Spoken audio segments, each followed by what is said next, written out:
네, 하나님의 말씀 다니엘 12장입니다.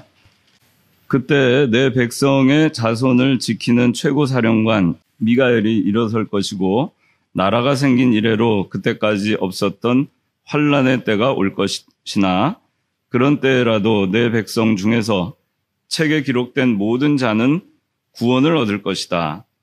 땅에 티끌 속에서 자는 자의 무리들이 깨어날 것인데 어떤 자에게는 영생이 있겠고 어떤 자에게는 수치와 영원한 모욕이 있을 것이다. 오늘 그 소요리 문답 종말에 대해서 교리 공부, 매월 둘째 주는 웨스트민스터 소요리 문답 그 교리를 공부를 합니다. 오늘은 제38문 종말에 대해서 함께 공부하도록 하겠습니다. 에스카톨로지라고 이렇게 되어 있는데 이 종말이라고 하는 여기서 말하는 종말은 일반적 종말을 얘기합니다. 에스카톨로지 일반적 종말. 그러니까 모든 사람에게 공통적으로 동시에 오는 종말. 그것이 이 에스카톨로지를 얘기하는 겁니다. 지난번에 우리가 교리 공부할 때는 개인적 종말에 대해서 했고 오늘은 일반적 종말 또는 전체적 종말에 대해서 오늘은 하는 겁니다. 그래서 여러분들이 이 종말에 대해서 잘 모르고 있으면은 그 이단들의 미혹에 빠지기가 쉽습니다.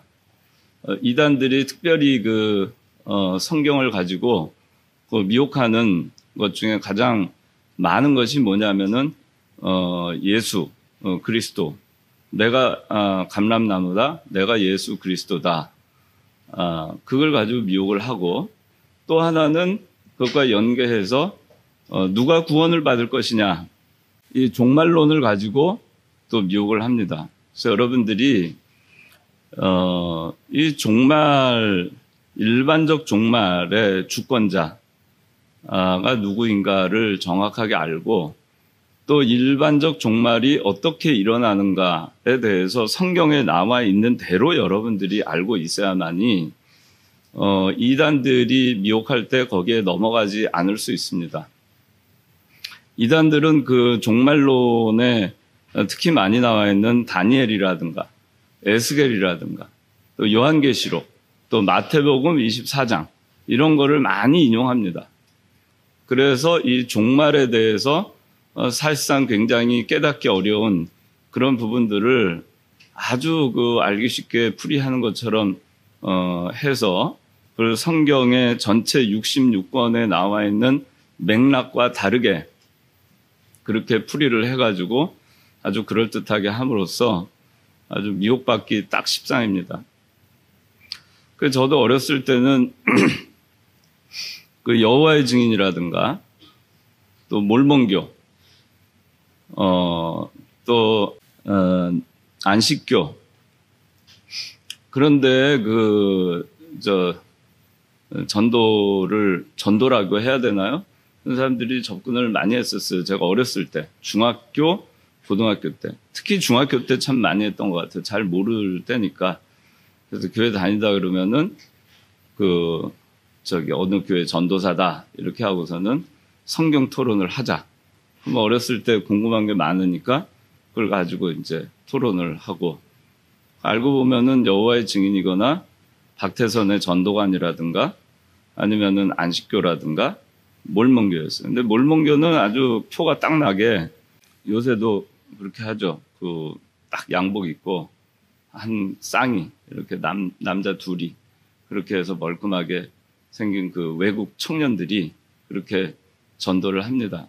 그래서 당시 70년대 뭐 이때만 해도 그 외국 사람들만 보면 아주 굉장히 신기해가지고 그게 미혹이 많이 됐어요. 그래서 제가 몰몬경이라고 하는 거를 받았어요. 몰몬교 그 전도하는 사람 제가 관심을 갖는 듯이 보였던지 몰몬경도 주고 또 그 몰몬경에 나와 있는 걸 가르쳐 주려고 하고 한번 그 시작을 했더니 아주 그 떼내기가 굉장히 어려웠습니다. 근데 지금도 기억에 보면은 그 예수 그리스도, 내가 예수 그리스도다 그거 하고 종말론 이 두 가지를 가지고 이단들이 미혹하는 경우가 굉장히 많아요. 지금 그 신천지가 얘기하는 것도 결국에 그 두 가지에 들어갑니다. 이만희가 내가 감람나무고 내가 예수 그리스도다. 내가 재림 예수다.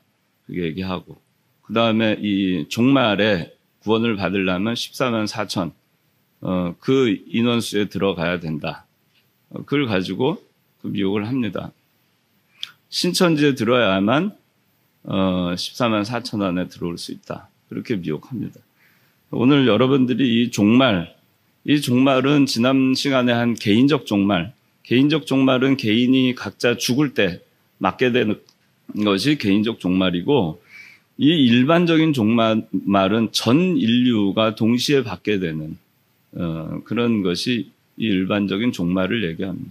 그 일반적 종말이 어떠한 순서로 이루어지는가 하는 것을 오늘 여러분들이 성경에 있는 것을 토대로 해서 명확하게 아시고 이와 다르게 종말론을 주장하면 여러분들 일단 이상하게 생각을 해야 됩니다. 학문적으로 또 학술적으로 좀 다른 그런 주장을 하는 데들이 물론 있어요. 우리가 오늘 제가 여러분들한테 오늘 가르쳐 주는 것과 달리 하는 학설들이 있습니다. 그래서 그들은 그러한 학설이 맞다라고 주장을 해요. 예를 들어서 천년왕국에 대해서도 천년왕국이 예수님 재림하시기 전에 있다. 또 예수님 재림은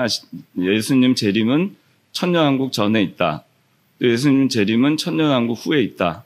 아니면은 천년왕국은 이미 임했기 때문에 천년왕국은 없다. 이렇게 얘기하기도 해요. 그건 의견입니다. 그래서 교리적으로 그런 다른 그 학설을 주장할 수는 있으나 그것이 우리가 이단이다 아니다라고 얘기할 수 있는 정도는 아니에요. 우리가 지금 이제 오늘 여러분들한테 이거 얘기할 때 우리가 이병규 목사님한테 배웠던 것 그리고 이 이병규 목사님은 오늘 이 종말론에 대해서 아마 이거 보면은 그 뻘컵 조직신학에 있는 거하고도 다르게 나와 있을 거예요. 그 다음에 웨스트민스터 소요리문답에 있는 거에 있지 않은 것도 여기 담겨 있어요. 이거는 뭐냐면은 우리나라의 그 요한계시록 그 종말론에 대해서 대가가 있었어요. 그분이 김의홍 목사님입니다. 여러분들 이름 많이 들었죠? 김의홍 목사님. 그 김의홍 목사님은 이기선 목사님, 손양원 목사님, 또 주기철 목사님 같은 시대에 목회를 했던 분들입니다. 한상동 목사님 일제시대 때. 그리고 그분들이 다 어떤 분이냐면은 신사참배를 거부하다가 옥고를 치른 분들이에요. 그런데 그분 가운데 그 김의홍 목사님하고 이기선 목사님은 해방이 되면서 이제 감옥에서 나오게 됩니다. 그리고 그 가운데 김의홍 목사님이 종말론에 대해서 우리나라에서 초대 우리나라 교회 때부터 해서 요한계시록에 대해서 가장 많이 깨닫고 아시는 분으로 알려져 있어요. 그런데 김의홍 목사님한테 이병규 목사님이 직접 이 요한계시록을 배웠어요. 그래서 이병규 목사님이 김의홍 목사님이 강의하신 요한계시록 노트를 다 기록을 해서 그거를 우리들에게 가르쳐 주신 겁니다. 그래서 요한계시록 강해서를 보면 그렇게 해서 요한계시록 강해서가 쓰여졌어요. 여러분들 또 뭐냐면은 일제시대가 끝나고 1945년 해방되고 나서 이병규 목사님이 신사참배를 한 거는 잘못됐다. 우리 회개하고 다시 세우자. 이렇게 해서 평양의 학생들 공부하는 학생들 모임 성경 연구회를 조직을 했는데 그 연구회를 조직할 때 그 연구회 회장이 이기선 목사님이었어요. 그리고 김의홍 목사님. 그리고 여러분들 아마 장기려 박사라고 많이 들어봤을 거예요. 네, 장기려 박사도 그 가운데 들어가고 거기에 이제 학생들 130명 정도가 우리가 성경으로 돌아가자. 신사참배한 건 하나님 앞에 잘못된 거다. 우리 회개하고 교회를 다시 세우자. 그렇게 해서 학생 연구회가 시작이 됐는데 그 130명 학생 대표 중에 학생 대표가 이병규 목사님이었어요. 여러분들 다 알고 있었죠? 다 알고 있었죠? 네. 이병규 목사님이 학생 대표였어요. 그러니까 그 목사님이 김우용 목사님한테 이 요한계시록을 따라다니면서 배우고 필서를 해서 그렇게 해서 남겨서 오늘날 우리에게 요한계시록 강해서를 남겨주신 겁니다. 그거를 여기 요한계시록에 있는 종말론에 담겨 있는 것을 여기에 정리한 거예요. 그러니까 여러분들이 이제 보시다가 이거 하고 뭐 다른 조직 진학 책이나 이런 거 보면 다른 교리들이 있어요. 여기에 우리 목사님이 여기 써놓으신 이것도 물론 들어가 있습니다. 근데 그 교리서들 보면은 그 여기에 있는 내용 말고도 다른 의견들 주장하는 것들도 들어가 있어요. 그럼 뭐냐 이거는 김우용 목사님한테 배운 걸 여기 적은 건데 그 하나님께서 이게 옳다라고 이렇게 가르쳐 주시고 또 깨닫게 해주신 것을 여기다 적어 놓은 거니까 여러분들이 다른 데에서 그렇게 가르치지만 우리는 이렇게 이것이 옳다라고 믿는다. 그렇게 여러분들 배우시면 되고 그 다음에 여기에 있는 그 근간이 있어요. 그러니까 의견의 차이 뭐 이런 정도가 아니라 아예 종말을 부인하는 거라든가 여기 이 종말론의 핵심이 되는 교리를 부인하는 사람들은 이단으로 여러분들 보시면 돼요. 오늘 여러분들이 이거를 공부하는 것이 굉장히 중요합니다. 그러니까 그 이단들이 가장 많이 접근하는 교리가 그리스도 교리하고 종말론이라는 거예요. 그러니까 오늘 배우는 거 굉장히 중요해요. 잘 배우시기 바랍니다. 자, 여기 다니엘 12장에 자, 12장 1절에 그때 내 백성의 자손을 지키는 최고 사령관 미가엘이 일어설 것이고 나라가 생긴 이래로 그때까지 없었던 환란의 때가 올 것이나 그런 때에라도 내 백성 중에서 책에 기록된 모든 자는 구원을 얻을 것이다. 자, 말세의 대환란이 있을 것이고 그 가운데에서 백성 중에 책에 기록된 모든 자는 구원을 얻을 것이다. 이 책은 무슨 책이냐? 생명책에 기록된 모든 자는 구원을 얻어요. 요한계시록 찾아봅시다. 자, 요한계시록 20장 자 12절부터 보좌 앞에 책들이 있는데 하나는 행위가 적혀있는 행위록이고 또 다른 책이 펴져 있는데 곧 생명책이다. 근데 15절에 생명책에 기록되지 않은 자는 불못에 던져지고 생명책에 기록된 자만 살아남아요. 그래서 여기 다니엘 12장 1절에 백성 중에서 책에 기록된 모든 자는 구원을 얻는다. 생명책에 기록된 자는 구원을 받습니다. 말세 대환란이 있지만은 그 가운데에서 구원을 받는다. 그 다음에 2절에 보니까 땅의 티끌 속에서 자는 자의 무리들이 깨어날 것인데 어떤 자에게는 영생이 있겠고 어떤 자에게는 수치와 영원한 모욕이 있을 것이다. 자, 보세요. 잘 보세요. 땅의 티끌 속에서 자는 자의 무리들이 깨어날 것이다. 부활을 얘기하는 거예요. 부활. 우리가 다 죽으면은 흙으로 돌아가고 티끌로 돌아갑니다. 뭐 먼지가 되고 원소가 되고 다 아마 흩어질 거예요. 그게 또 자기가 죽으면은 자기 죽은 거에 일부는 개미가 가져가고 뭐 누군 사자밥이 되기도 하고 바다에 빠진 물고기도 수십 마리, 수백 마리 물고기가 해가고 그 다음에 또 남은 거는 또 플랑크톤이니 뭐니 미생물들이 또 그리고 그게 또 다른 고기의 먹이가 되고 또 저기 뭐 다른 데로 가고 거기서 또 알을 낳고 거기서 죽고 다 흩어져요. 그런데 그렇게 해서 티끌이 됐는데 티끌 속에서 자는 자의 무리들이 깨어난다. 부활한다. 그런데 어떤 자에게는 영생이 있겠고 어떤 자에게는 수치와 영원한 모욕이 있을 것이다. 자, 어떤 자는 영생이 있고 어떤 자는 수치와 영원한 모욕이 있다. 그러면 이게 자, 어떤 자는 영생이 있어요. 어떤 자에게는 수치와 모욕이 있어요. 근데 이 수치와 모욕이 그냥 일시적으로 우리가 수치와 모욕을 당하는 거면 견딜 수 있겠죠. 그런데 여기서 말하는 수치와 영원한 모욕은 영원한 것입니다. 영원토록 수치를 당하고 영원토록 모욕을 당하는 거예요. 그래서 어떤 자, 이거는 택자, 예수 믿고 구원 얻은 자는 부활할 때 영생이 있을 것이고, 또 어떤 자, 불택자는, 믿지 않은 자는 수치와 영원한 모욕이 있을 것이다. 그러니까 우리가 이 세상에서 예수 믿다가 이제 하늘나라를 가는데 그냥 끝나고 그 죽은 다음에 잠깐 수치와 모욕을 당할 것 같으면은 사실 별 문제가 되지 않아요. 그렇게 심각한 문제가 아니에요. 근데 영원토록 수치와 모욕을 당하는 거라고 생각하면 이건 좀 다른 문제입니다. 여러분들이 영원토록 수치와 모욕을 당하는 신세가 된다고 생각해 보세요. 상상하기도 힘들죠. 그래서 택자는 영생을 얻는 것이고, 그 다음에 불택자는 영원한 수치와 모욕을 당하는 거예요. 이렇게 갈라지는 거예요. 이게 언제 일어나느냐? 종말. 일반적 종말의 시기에 이러한 것들을 맞이하게 되는 것입니다. 자, 38문.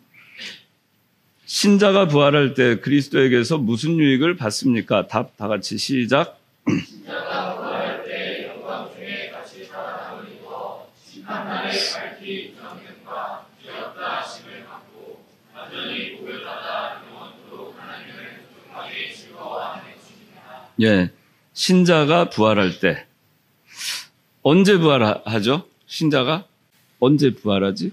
그렇지, 예수님 재림하실 때 부활해요. 자, 그러니까 신자가 부활할 때는 예수 그리스도 재림할 때로 여러분들 아시면 돼요. 예수 그리스도가 재림할 때 그리스도에게서 부활한 신자는 무슨 유익을 받습니까? 그 질문이에요. 우리는 예수 그리스도가 재림할 때 부활합니다. 그렇지, 주연이? 졸려? 자, 그래서 답에 보면 신자가 부활할 때, 예수님 재림하실 때 영광 중에 다시 살아남을 입어. 예수님 재림하실 때 우리는 영광 중에 다시 살아남을 입어요. 그냥 거지같이 다시 살아나는 게 아니에요. 그냥 살아나는데 별 볼 일 없이 살아나는 게 아니에요. 영광 중에 다시 살아나는 거예요. 영광 중에 다시 살아남을 입어 심판날에 밝히 인정된가. 이건 하나님의 자녀로서, 영생을 얻을 자로서 밝히 인정되고 죄 없다 하심을 받고 완전히 복을 받아 영원토록 하나님을 흡족하게 즐거워하는 것입니다. 예수 그리스도가 재림하잖아요. 재림하시면 우리는 부활합니다. 부활해서 우리는 어떻게 되느냐? 심판날에 밝히 인정되고 죄 없다 하심을 받고 완전히 복을 받아서 영원토록 하나님을 흡족하게 즐거워하는 삶을 살게 되는 거예요. 결국에는 이거를 우리가 소망하고 사는 거예요. 근데 여러분들 이 세상에서 예수 믿고 믿는 일 잘 하다가 죽으면 지옥 간다. 그러면 누가 예수 믿겠어요? 우리는 여기에 대한 소망이 있는 겁니다. 우리가 받을 유익에 대한 소망이 있기 때문에 그래서 우리가 믿는 거예요. 우리의 믿음이 의미가 있는 거예요. 그리스도의 십자가와 부활이 의미가 있는 거예요. 그리스도께서 우리를 위해서 피를 흘려 주셨는데 거기서 그냥 끝나버렸어요. 그리고 피는 흘려 주셨지만 그리스도도 부활하지 못하고 거기서 사망을 이기지 못하고 말았다. 우리도 부활하지 못했을 것이고, 그리고 어떻게 돼요? 우리는 그리스도가 부활하지 않았기 때문에 우리도 중생할 수 없었고, 구원의 서정 보면 중생하지 못했기 때문에 의롭다 칭함도 받지 못했고, 하나님의 양자가 되지도 못하고, 성화를 이루지도 못하고, 영광스러운 하늘나라를 가지도 못했을 거예요. 자, 그래서 첫 번째 서론 다 같이 한번 읽어봅시다. 시작.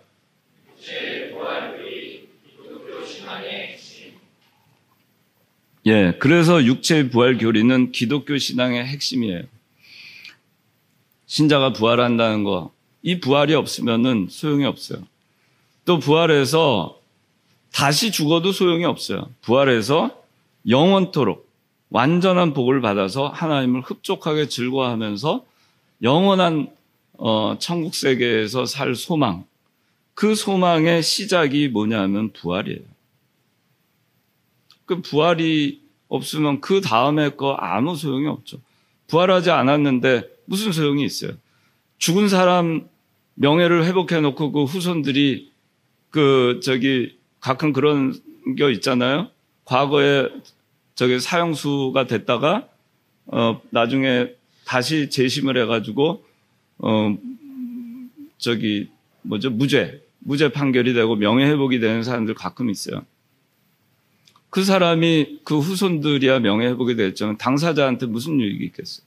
이미 죽었는데 아무 소용이 없어요. 죽어 있는 상태에서는 아무리 기념하고 아무리 높이고 아무리 영화롭게 해도 당사자한테 아무 소용이 없는 거예요. 우리와 아무 상관이 없어요. 우리가 살아나지 못하면, 우리가 부활하지 못하면 아무 소용이 없는 거예요. 그래서 육체 부활 교리는 기독교 신앙의 핵심입니다. 이 요한복음 5장 28절, 29절에는 이렇게 나와 있어요.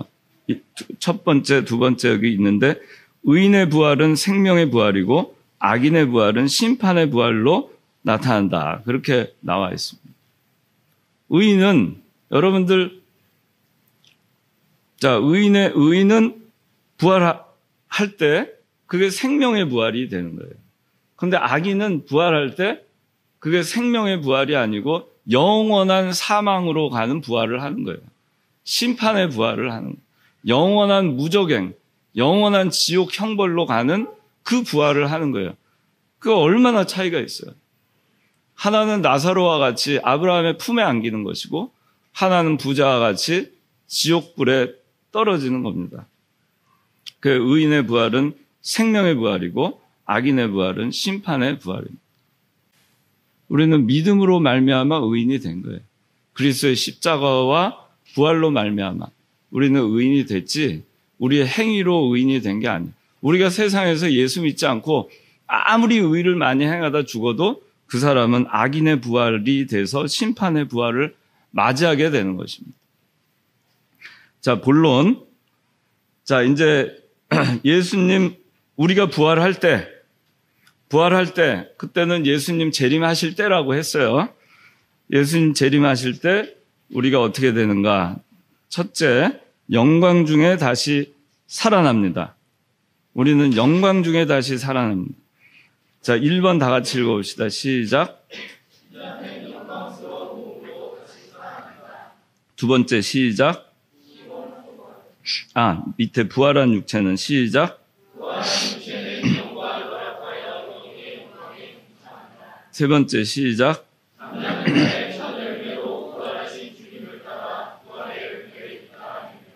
네. 예수님이 재림하실 때 우리는 영광 중에 다시 살아납니다. 얼마나 영광스러운지 몰라요. 천사장의 나팔, 주께서 호령 가운데 그렇게 구름 타고 재림하실 것입니다. 우리는 영광 중에 우리 죽었던 육신은 영광 중에 다시 살아날 것입니다. 우리의 육신이 죽는다는 것은 잔다고 했죠. 왜 잔다고 했죠? 누가 얘기했는데? 큰 소리로. 그렇죠. 다시 깨어나니까. 다시 깨어나기 때문에 잔다라고 얘기한 거예요. 우리가 성도가 죽으면 잔다라고 표현하는 겁니다. 그래서 자, 신자는 영광 중에 다시 부활합니다. 다시 깨어납니다. 자, 1번 신자는 영광스러운 몸으로 다시 살아난다. 자, 다시 살아난 이 육신은 어떤 몸이 되는가? 우리는 예수 그리스도께서 부활하신 다음에 어떠한 몸이 되었는가를 우리가 볼 수가 있어요. 성경을 통해서. 그리스도가 죽었다가 다시 살아나셔서 40일 동안 이 땅에 계신 동안에 그 부활하신 그리스도의 육신이 어떠했던가? 그걸 통해서 우리의 부활할 우리의 모습을 우리가 예측할 수 있어요. 왜? 여기 세 번째 보면 잠자는 자의 첫 열매로 부활하신 주님을 따라 부활의 열매를 잇따라 맺는다 그랬어요. 그리스도께서 부활하신 것처럼 우리도 그리스도가 부활의 첫 열매라고 했죠. 그럼 우리는 두 번째, 세 번째, 네 번째, 100번째, 10,000번째 열매가 되겠죠. 그렇죠? 그렇죠? 자, 그러면은 사과나무에서 우리 이 목사님이 늘 말씀해요. 사과나무에서 사과 한 열매가 하나 딱 열렸어요. 하나 열렸으면은 그 다음에 두 번째, 세 번째, 네 번째, 5번째 사과도 그 사과하고 똑같은 사과가 열리겠죠. 그죠? 첫 번째는 사과가 열렸는데 두 번째는 귤이 열리고 세 번째는 복숭아가 열리고 그렇지 않죠? 부활의 첫 열매 되신 예수님과 똑같이 우리도 부활하는 거예요. 그래서 고린도전서 15장 20절에는 그리스도는 부활의 첫 열매이고 우리는 그리스도를 따라 부활의 열매를 잇따라 맺는다고 말씀하고 있어요. 그리스도와 같이 우리도 부활하는 겁니다. 그러면 그리스도께서 부활하신 그 부활체가 어때 했는가? 보면은 여기 시공초월 한 거 있죠. 그렇죠? 엠마오로 가던 제자들 곁에 예수님 따라 나셨죠. 그렇죠? 예루살렘에 계시다가 어느 순간에 엠마오 제자들 그 3시간 넘게 걸리는 거리인데 거기 나타나셨어요. 그렇죠? 그러다 다시 예수님 또 예루살렘으로 가셨어요. 사라졌어요. 예수님이 제자들 부활하시던 그날 제자들이 다락방에 모여 있었죠. 그때 문 굳게 걸어 잠그고 있었죠. 그 안에 들어가셨죠. 공간을 초월한 거. 우리는 이렇게 가다 문 있으면 딱 부딪히겠지만은 예수님은 아니에요. 그냥 통과하신 거예요. 시공을 초월하는 거예요. 우리도 부활하면 예수님과 똑같이 되는 거예요. 여러분 부활한 다음에 그와 같이 사는 거예요. 예수님과 시공을 초월한다. 그래서 여기서 미국 가고 싶다. 그러면은 미국 LA 다 가고 LA 갔다가 오늘은 저 스위스 저기 화성에 한번 가요. 화성에 시간과 공간을 초월할 수 있어요. 이거 뭐 제가 하여튼 시공 초월에 대해서 제가 옛날에 개미 가지고 얘기를 했는데 기억나요? 개미 얘기. 이게 지금 개미는 2차원적 저 생물체예요. 그래서 개미는 여기에다가 이제 해서 꿀을 여기다가 해 놓잖아요. 그러면 쭉 타고 올라갑니다. 개미한테는 상당히 긴 여정이에요. 그죠? 상당히 긴 여정 여기까지 올라왔어요. 올라왔는데 요 끝에다가 또 꿀을 묻혀놓고 이렇게 하자는 끝에 이거 사람이 할 수 있죠. 공간 사람이 하니까. 이렇게 하면 개미가 여기 딱 넘어왔어요. 그럼 딱 다시 펴요. 그럼 개미가 다시 어떻게 됐어요? 밑으로 왔죠. 개미가 영문을 알겠어요? 어떻게 된 거야? 나 여기 있었는데 언제 내려왔지? 개미는 내가 순간이동했다고 생각할 거예요. 2차원의 평면을 순간이동했다. 나는 알잖아요. 우리는 인간은 3차원을 다룰 줄 이해하니까. 하나님은 차원이 없어요. 무한 차원이겠죠. 우리가 어떻게 하나님의 그걸 비교하겠어요. 시공을 초월할 수 있어요. 영은 만질 수 있으나 부활체는 만질 수 없으나 부활체는 만질 수 있어요. 자, 예수님 부활하신 다음에 예수님 만질 수 있었어요. 성자 예수님이 성육신 하시기 전에 볼 수 있어요? 볼 수 있었어요. 하나님이신데. 보면 죽었죠. 그렇죠? 만질 수 있어요? 못 만져요. 영이시니까. 그런데 예수님 이 세상에 독생자 예수 그리스도가 이 땅에 오셔서 성육신 하셨어요. 인간의 몸을 입으셔서 그 다음에 어떻게 됐죠? 하나가 되셨어요. 결합이 된 채로. 예수 그리스도는 신과 인간이 동시에 있는 거예요. 그리스도, 그래서 이 세상에 성육신 하신 그리스도는 이제는 우리가 만질 수 있어요. 만질 수 있어요. 만졌잖아요. 부활하신 다음에. 한번 만져보라고. 내 손, 못자국, 옆구리 창자국 만져봐라. 제자들하고 바닷가에서 고기 생선하고 떡하고 구워가지고 주시잖아요? 함께 드시잖아요? 드실 수 있어요. 먹을 수 있어요. 안 먹어도 돼요. 먹어도 되고 안 먹어도 돼요. 예수님 부활하신 다음에 승천하실 때 구름 타고 올라가셨죠. 지금 여러분은 구름 못 타죠? 구름 탈 수 있어요. 구름 타고 올라가는 거예요. 하늘에 속한 자의 영광으로, 영광의 형상으로 나타난다 그랬어요. 결혼 안 해도 돼요. 아니, 해도, 할 수도 있고 안 할 수도 있고 결혼은 안 합니다. 결혼 안 한다니까 혹시 섭섭해가지고 그럴지도 모르겠는데 결혼 안 해요. 왜? 우리의 신랑은 다 예수 그리스도예요. 우리의 신랑은 오직 예수님만이에요. 그러니까 결혼 안 해요. 하늘나라 가서는 결혼 안 합니다. 거기서 생육하고 번성하고 안 합니다. 영원히 죽지 않아요. 이 부활한 몸은 여러분 이런 육신을 가지고 있어요. 그런데 영원히 죽지 않습니다. 지금 하늘나라에 계신 예수 그리스도는 부활하셔서 승천하신 분이세요. 어디 계신지 우리가 알 수 없으나 우리와 같은 육신을 하고 계신 분이에요. 그와 같이 우리도 신령한 몸으로 부활하는 거예요. 부활의 첫 열매 되신 예수 그리스도와 마찬가지로 우리 잇따라 부활의 열매를 맺는 겁니다. 그 다음에 영광 중에 다시 살아난다. 두 번째는 부활한 육체는 영과 결합하여 영의 영광에 동참한다 그랬어요. 이 관련 성구는 여러분들이 찾아보시면 됩니다. 여기 다 관련 성구니까. 부활한 육체. 자, 이걸 보세요. 예수님이 구름 타고 오십니다. 상상해 보세요. 구름 타고 오세요. 자, 구름 타고 1000만 성도와 함께 와요. 그 1000만 성도 가운데에는 아담도 있고 아브라함도 있고 요셉도 있고 모세도 있고 그죠? 다윗도 있고 또 이병기 목사님도 계실 거예요.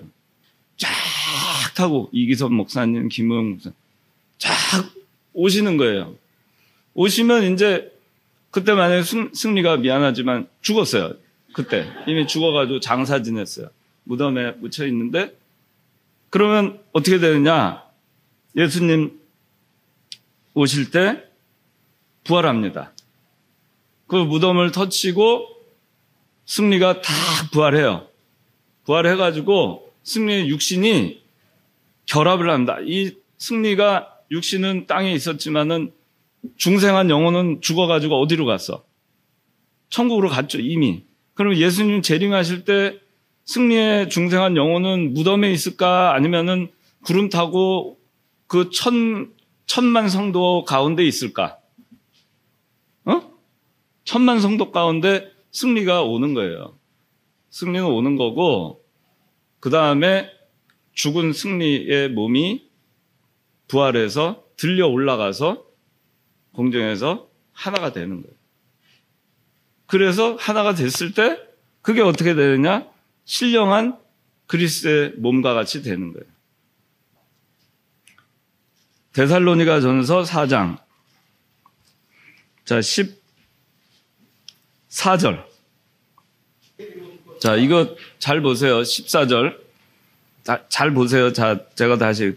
우리가 예수께서 죽으셨다가 다시 사신 것을 믿으니 이와 같이. 자, 이와 같이 하나님께서 예수님으로 말미암아 잠자는 자들도 그분과 함께 데려오실 것이다. 이게 예수님 재림하실 때 예수님과 더불어 함께 데려오신다는 얘기예요. 그러니까 구름 타고 오는 거예요. 온 다음에 그 다음에 자 16절 네, 자 이거 중요한 거니까 잘 보세요. 자 16절 주께서 호령과 천사장의 소리와 하나님의 나팔 소리와 함께 자 주께서 친히 하늘로부터 내려오실 것이니 자 이제 재림하시는 거예요.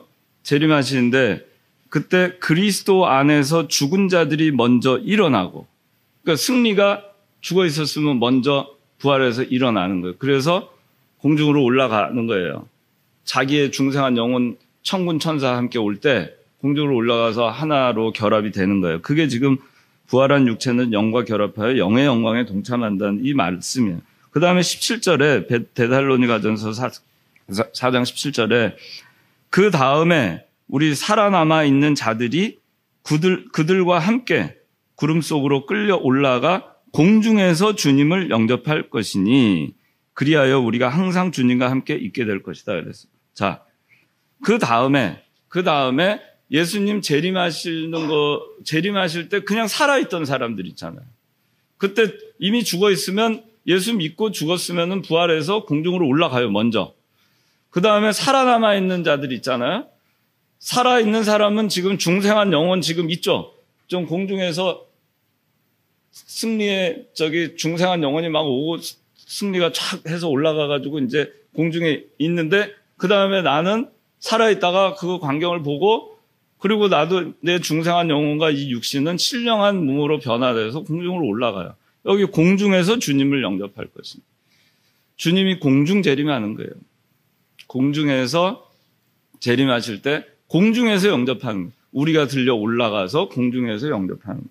그래서 성경에 있는 거예요. 근데 이거를 여기대로 성경에 있는 대로 가르치지 않고 그렇지 않다. 예수님 이미 재림했다. 재림 예수다. 언제 공중에 구름 타고 오는 거 봤느냐? 봤어요? 여기 데살로니가 전서 4장 17절에 그 다음에 살아남아 있는 자 공중에서 주님 영접한다 그랬잖아요. 우리 주님 영접한 적 있어요? 없잖아요. 그렇잖아요. 그거 거짓말이에요. 그 사람들은 14만 4천 명이 예수님 재림할 때 그런 성경에 있는 대로 그 사람만이라도 그런 공중에서 예수님 재림하신 걸 맞이한 경험이 있느냐? 없어요. 그 사람들. 그 성경을 제대로 우리가 알아요. 이미 재림 예수다. 예수님 재림했다. 이 성경 데살로니가전서하고 틀리죠? 자, 그 다음에 부활의 단계. 첫째 부활하고 둘째 부활이 있습니다. 근데 이거를 간단하게 얘기하면 첫째 부활은 믿는 자들의 부활을 얘기하는 거예요. 예수님의 부활과 더불어서 믿는 자들의 부활이 첫째 부활에 속하는 거고 둘째 부활은 불신자들의 부활을 둘째 부활이라고 합니다. 자, 이거를 그래서 보면은 여기 첫째 부활에 쭉 나와 있죠. 예수님의 부활, 예수님 부활 때 자던 성도들의 부활, 예수님의 재림 시 자던 성도들의 부활, 예수님 재림 시 살아있던 성도들이 부활처로 신령하게 변화, 천년왕국 이후 택함을 받은 백성들의 부활. 이게 다 첫째 부활이라고 우리가 지칭해요. 그 다음에 둘째 부활은 천년왕국이 지난 다음에 그 다음에 백보자 심판 때 모든 불택자들까지 한꺼번에 다 부활합니다. 첫째 부활 때에는 택자들만 부활하는 거예요. 근데 둘째 부활 때에는 첫째 부활에 참여하지 못했던 택자들과 그 다음에 모든 불택자들이 부활하는 겁니다. 그게 둘째 부활이에요. 아시겠죠? 예. 자, 그 다음에 세 번째. 자, 이거는 상당히 좀 여러분들이 난해하게 생각하는 분야인데 복잡하고. 근데 이거를 그냥 큰 그림에서 여러분들이 이해를 하고 세부적인 것은 성경을 찾아가면서 여러분들 공부를 하고 그리고도 궁금한 거는 저한테 언제든지 추후에 질문을 해서 여러분들이 바르게 이해를 하고 가시길 바랍니다. 오늘 큰 그림만 얘기를 하겠습니다. 여기 맨 위에 그림이 있죠. 자, 그림이 있고 여기 1번부터 12번까지 쭉 설명이 되어 있는데 이 그림에 대해서 제가 이거를 전체적으로 설명을 하고 여기는 마무리하겠습니다. 맨 위에 삼각형 표시 있죠? 삼각형. 그 왼쪽에 전 3년반, 그 다음에 후 3년반이 있고 후 3년반 바로 밑에 화살표로 예수님 공중 재림 이렇게 있죠. 그리고 조금 삼각형 후 3년 반 끝나는 지점에 예수님 지상 재림이 있어요. 그리고 천년 왕국이 있고, 그리고 곡과 마곡 전투가 나오고요. 그리고 백보좌 심판이 있고, 그런 다음에 영원한 천국과 영원한 지옥 이렇게 나뉘어져요. 자, 그리고 여기 전반기 3년 반, 후반기 3년 반을 7년 대환란이라고 합니다. 여기 성경적 근거는 여기 1번, 2번에 다 성경적 근거를 써놨으니까 여러분들 그걸 참고하시고, 전반기 3년 반은 우리가 요한계시록에 보면은 세 가지 종류의 재앙이 나옵니다. 세 가지 종류의 재앙이 나오는데, 인재앙, 나팔재앙, 대접재앙, 이렇게 세 가지 종류의 재앙이 나와요. 근데 인재앙과 나팔재앙을 전반기 3년 반 대환란이라고 하고, 그 다음에 대접재앙은 후반기 3년 반 대환란으로 분류를 합니다. 신학자들에 의해서 분류가 되고, 말세에는 7년 대환란이 있는데, 전반기 3년 반은 택자와 불택자 모든 사람들이 다 겪게 되는 것입니다. 근데 후반기 3년 반은 7년 대환란 가운데 예수님 공중 재림하실 때까지 구원받지 못한 그러한 예수 그리스도를 구주로 영접하지 아니한 모든 사람들이 후반기 3년 반의 환란을 겪게 됩니다. 그래서 여기 마태복음 24장 22절에는 그런 말씀이 있어요. 우리 성도들이 이 환란을 다 겪게 되면 누구도 견딜 수가 없다. 그래서 하나님께서 일부를 감화해 주신다는 성경 구절이 있습니다. 거기에 근거해서 후반기 3년 반에 시작이 된 지 얼마 안 돼서 예수님께서 공중 재림하십니다. 여기 성경의 근거로는 여기 지금 이 전반기 3년 반이 끝나고 30일 대환란이 아주 극심한 대환란이 있어요. 전반기 3년 반 끝나고 극심한 30일 대환란이 있고, 그리고 이제 30일 대환란이 끝난 다음에 45일 기간 동안 평안히 쉬는 그런 기간이 있어요. 조용한 기간.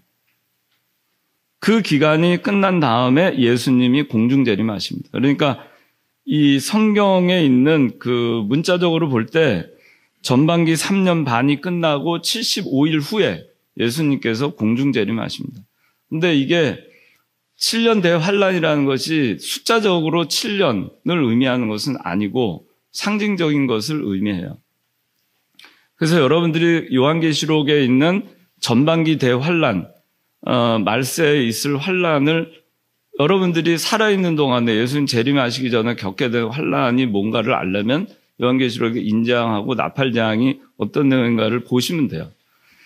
그리고 이제 예수님이 후반기 3년 반 시작되고서 75일 후에 공중 재림하십니다. 이 75일도 숫자적인 의미는 아니에요. 상징적인 의미입니다. 그래서 예수님 공중 재림하시는 그 때와 시각을 우리가 정확하게 알 수가 없어요. 알 수가 없어요. 도적같이 오시는 거죠. 전반기 3년 반 환란, 그리고 상징적인 75일, 그리고 예수님 공중 재림하시는데 도적같이 오시는 겁니다. 그리고 후반기 3년 반이 예수님 지상 재림하실 때까지 이어집니다. 지상 재림하시기 직전에 아마겟돈 전쟁이 일어나요. 그 성경에 요한계시록에 나옵니다. 아마겟돈 전쟁, 요한계시록 16장 대환란이 일어나고 불심판이 있고, 그래서 이거에 대해서 여러 가지로 해석을 많이 합니다. 근데 그렇게 되고 이제 그 아마겟돈 전쟁이 끝나고 나면 살아남아 있는 사람들이 정말 희귀해요. 너무 환란이 심해가지고. 그리고 이제 마지막에 예수님 지상 재림하시기 전에 한 220일 가량의 말하자면은 다 이 무기를 불사르고 지상을 정결케 하는 그런 기간이 성경에 나옵니다. 그리고 예수님이 지상 재림하십니다. 그러니까 예수님께 여기까지만 보면 예수님 공중 재림하실 때 아까 여러분들 부활해서 공중에서 예수님 맞이할 것이고 살아서 예수님 재림하시는 걸 보는 사람들도 공중에서 예수님을 영접할 것입니다. 그렇게 하고 공중에서 예수님 지상 재림하실 때까지 나머지 3년 반의 대환란을 겪지 아니하고 공중에 있는 거예요. 그렇게 하고 나서 이제 예수님이 지상 재림하십니다. 지상 재림하십니다. 요한계시록 21장 1절에 보면 새 예루살렘이 내려온다고 나와 있어요. 그 환란이 다 끝난 다음에 지상 재림하신 다음에 혼인잔치를 하고 여기 요한계시록 20장 1절에서 3절까지 나와 있어. 혼인잔치를 하고 마귀를 1000년 동안 가둡니다. 여기 7번에 써 있죠. 천년왕국이 시작됩니다. 혼인잔치를 하고 그 1000년 동안 마귀를 가두면서 천년왕국이 시작이 됩니다. 천년왕국이 끝난 다음에 이 마귀 가두었던 마귀를 잠시 다시 끄집어냅니다. 끄집어낸 다음에 곡과 마곡은 하나님과 하나님의 백성을 대적하는 세력을 성경에서 상징적으로 지칭하는 용어예요. 곡과 마곡이 하나님의 백성과 새 예루살렘 성, 천년왕국 새 예루살렘 성을 포위하고 그리고 전쟁을 일으킵니다. 그때 하나님의 불심판이 있고 그리고 마지막에 이 세상에서 그동안 죽었던 모든 불택자들과 그 다음에 예수님 공중재림 이후에 또 택자들이 있잖아요. 공중재림 이후 후반기 대환란을 겪고 천년왕국 시대 택자들, 그런 택자들이 그 천년왕국이 끝난 다음에 곡과 마곡이 그 대적을 할 때 그때 택자들은 믿음을 지키는 것이고 그렇지 못한 사람, 택자, 불택자 아닌 사람들은 곡과 마곡에 가담을 하는 겁니다.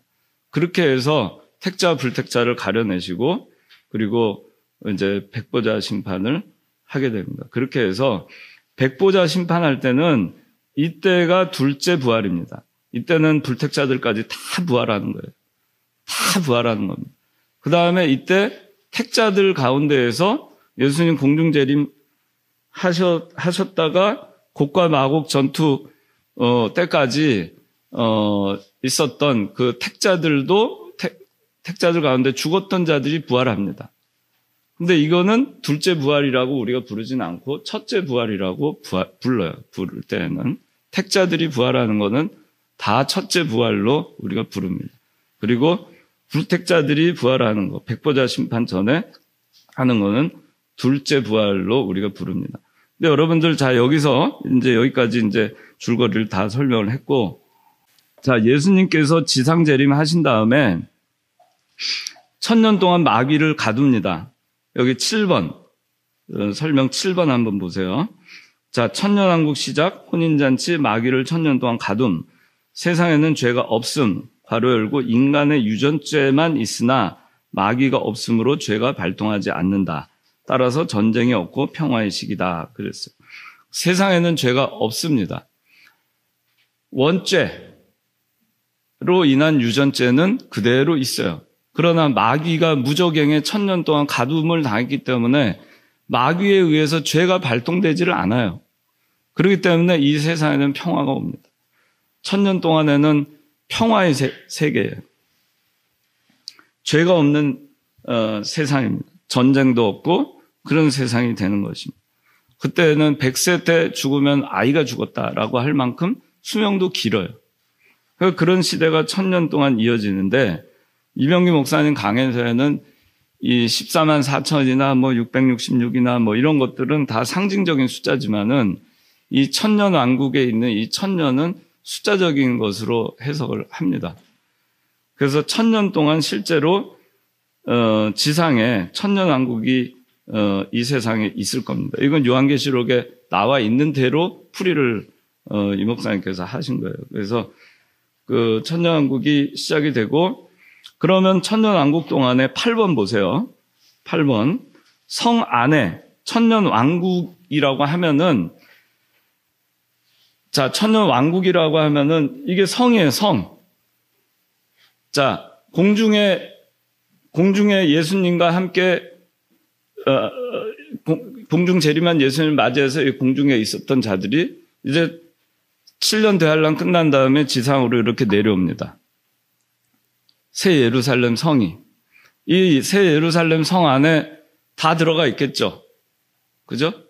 부활한 자들, 예수 믿고 부활한 자, 그다음 예수 믿고 있다가 예수님의 재림을 맞이한 자, 이 안에 다 들어가 있어요. 들어가서 지상으로 재림했어요.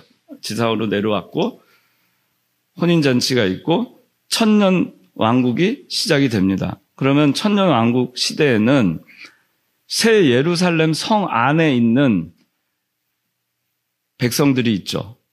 그죠? 성 안에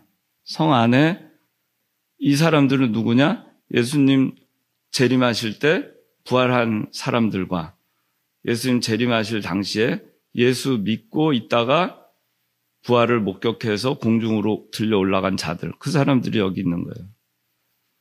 그리고 나머지는 뭐냐? 이 주변에 또 사람들이 있어요. 이 새 예루살렘 성 밖에는 누구냐?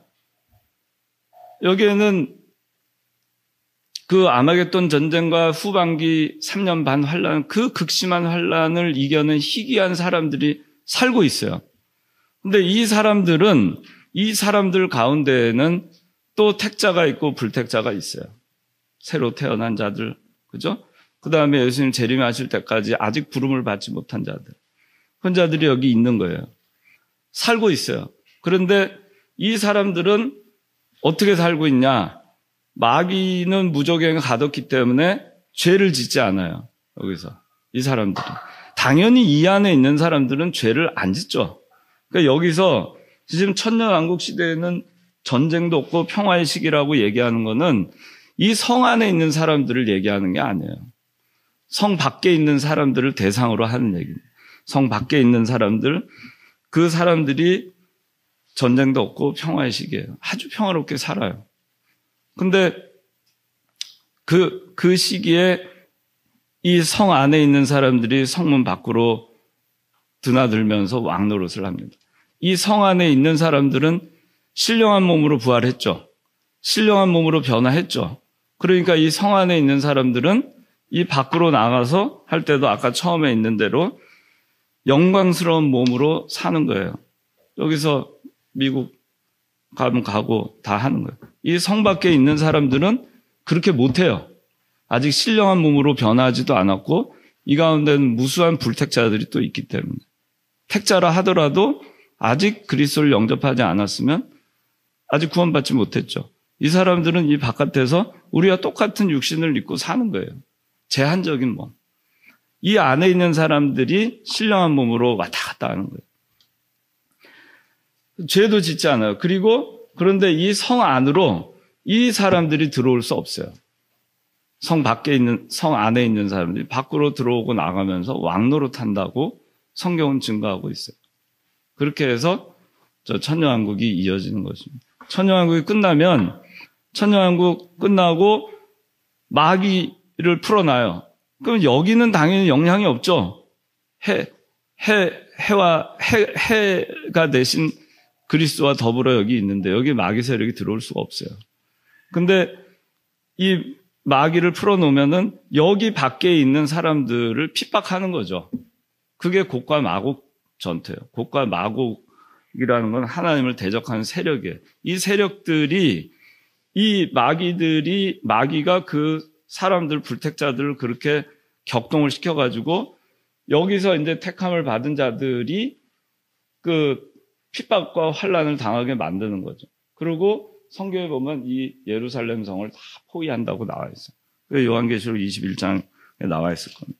그래서 포위를 하는데 그때 하나님이 불을 내려가지고 다 멸망하시고 그리고 백보자 심판을 하신다 이렇게 나옵니다. 자, 요한계시록 20장 시간이 많이 갔지만 찾아봅시다. 요한계시록 20장 7절 9절까지 7절 9절 다 같이 읽어봅시다. 시작. 천년이 찰 때 사탄이 그의 옥에서 풀려나 땅의 사방에 있는 나라들 곧 곡과 마곡을 미혹하고 나가서 전쟁을 하기 위해 그들을 모을 것인데 그들의 숫자는 바다의 모래와 같을 것이다. 그들이 넓은 땅으로 올라와 성도들의 진영과 사랑받는 성읍을 에워싸자 하늘에서 불이 내려와 그들을 삼켜버렸고, 그렇죠? 성도들의 진영, 택자들, 그냥 사랑받는 성읍은 이 예루살렘 성을 얘기하는 거예요. 그래서 이걸 에워싸고 이렇게 할 때 하늘에서 불이 내려와 그들을 멸한다 이렇게 되어 있습니다. 그렇게 하고 이제 백보자 심판, 영원한 천국, 영원한 지옥으로 갈리게 됩니다. 우리가 자 여기 있는 이 내용은 여기 그 성경에 있는 구절, 관련 구절을 다 찾아서 여기다 넣어놨으니까 여러분들이 성경 구절을 다 찾아보고 성경에 입각해서 우리가 신앙생활을 해야 되겠습니다. 이 말세에 대한 이 종말론이 참 우리가 실제 그런 일이 있을까? 천년왕국이 있을까? 뭐 그런 생각을 해요.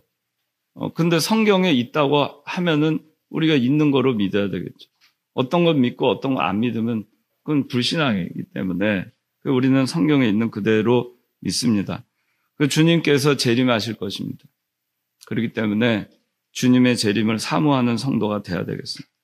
천년왕국 때 혼인잔치 할 때 부끄러운 구원을 받아서 부끄러운 자리에 앉지 않는 우리가 돼야 되겠습니다. 두 번째 보면 부활신앙으로 흔들리지 말고 더욱 주의 일에 힘을 써야 되겠습니다. 세 번째는 재림 준비 잘하자 그랬어요. 기름 준비 잘하고 또 예수님 언제 설마 내가 살아있을 때 오시겠나 그러면서 술 먹고 방탕하고 하는 그런 그 불순종하는 그런 무리들과 같이 살지 말고 언제 그리스도께서 오시든지 내가 그래도 덜 부끄러운 구원을 받아야 되겠다 하는 정도는 우리가 갖고 살아야 되겠습니다. 기도하겠습니다. 하나님 아버지, 오늘 종말론에 대해서 공부했습니다.